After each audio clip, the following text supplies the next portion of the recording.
quand on est dans cette vie qui, pour partie, est très officielle, il faut essayer de ne pas éclater de rire là où on ne doit pas rire.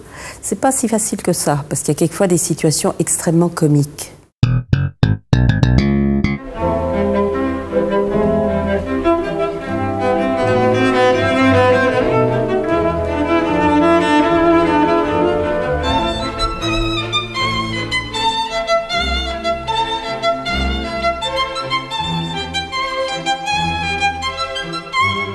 Il faut observer un certain recul.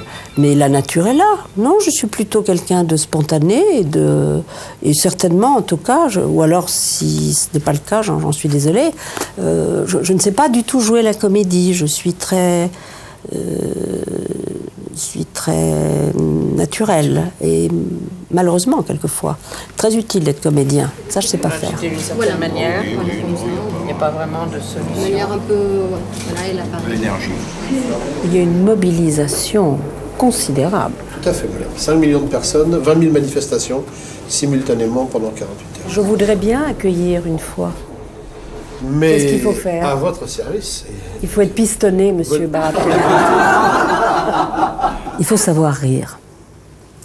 Et notamment quand on est dans cette vie qui, pour partie, est très officielle. Il faut essayer de ne pas éclater de rire là où on ne doit pas rire. C'est pas si facile que ça, parce qu'il y a quelquefois des situations extrêmement comiques. Et j'ai beaucoup de mal parfois à me retenir. Enfin, j'essaye. Très souvent, quand nous sommes en voyage, justement, au cours de conversations pendant des repas, elle est très amusante et elle raconte très bien les histoires. On ne se rend pas compte de ça, mais quand on la connaît bien, elle aime beaucoup rire. Beaucoup.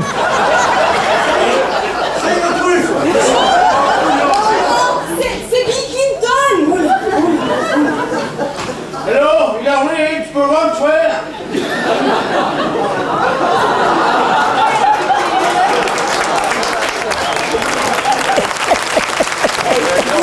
Alors pour Jacques, il a porté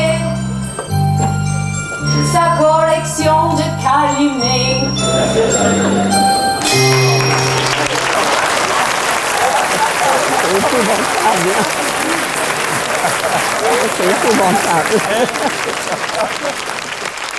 L'humour, c'est très important aussi. Il faut toujours prendre du recul par rapport aux gens, aux événements. Il faut essayer un peu de ne pas se prendre trop au sérieux. Est-ce que vous savez ce que c'est que le test de l'écrasement de la face?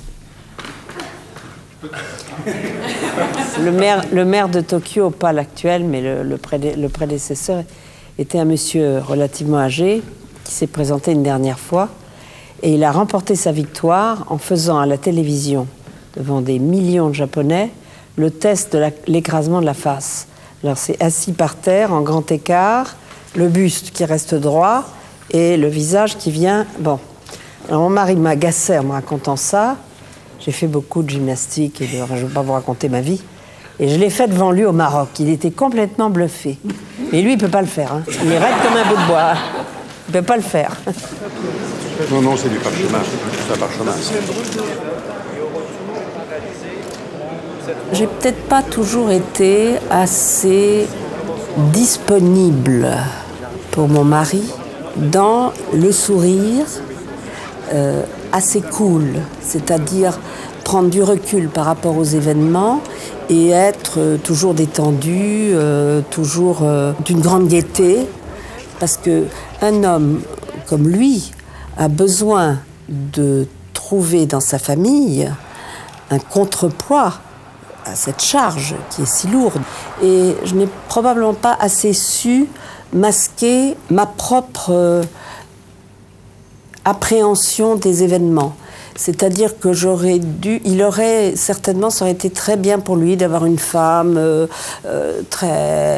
totalement décontractée, explosant de joie et de gaieté en permanence, qui soit vraiment un objet de grande détente. J'ai essayé d'être sereine.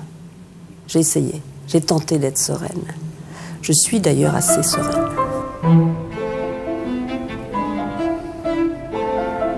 D'ailleurs, je vais vous dire, quand on a épousé Jacques Chirac, on pourrait s'intéresser à tellement de choses qu'une vie n'y suffirait pas.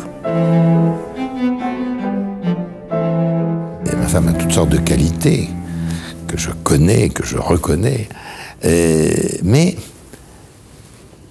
elle prend le temps nécessaire pour faire les choses. Mon mari avait été défini par Georges Pompidou très affectueusement autrefois de bulldozer. Alors, moi, je suis la femme du bulldozer. Il faut que je résiste. Hein. Et sa notion du temps nécessaire est un peu différente de la mienne. Autrement dit, je suis plutôt quelqu'un de rapide, elle est plutôt quelqu'un, je ne dirais pas de lent, mais de réfléchi. Et alors il y a souvent un petit décalage. Il faut se donner un peu de temps. Je ne peux pas vivre continuellement dans une action, je ne suis pas faite pour ça. Avec un rythme, on revient toujours à la tortue. Mais la tortue est un animal familier, sympathique, chaleureux, et ça n'a rien de désobligeant que d'être comparé à une tortue. Elle a gagné par rapport au lièvre.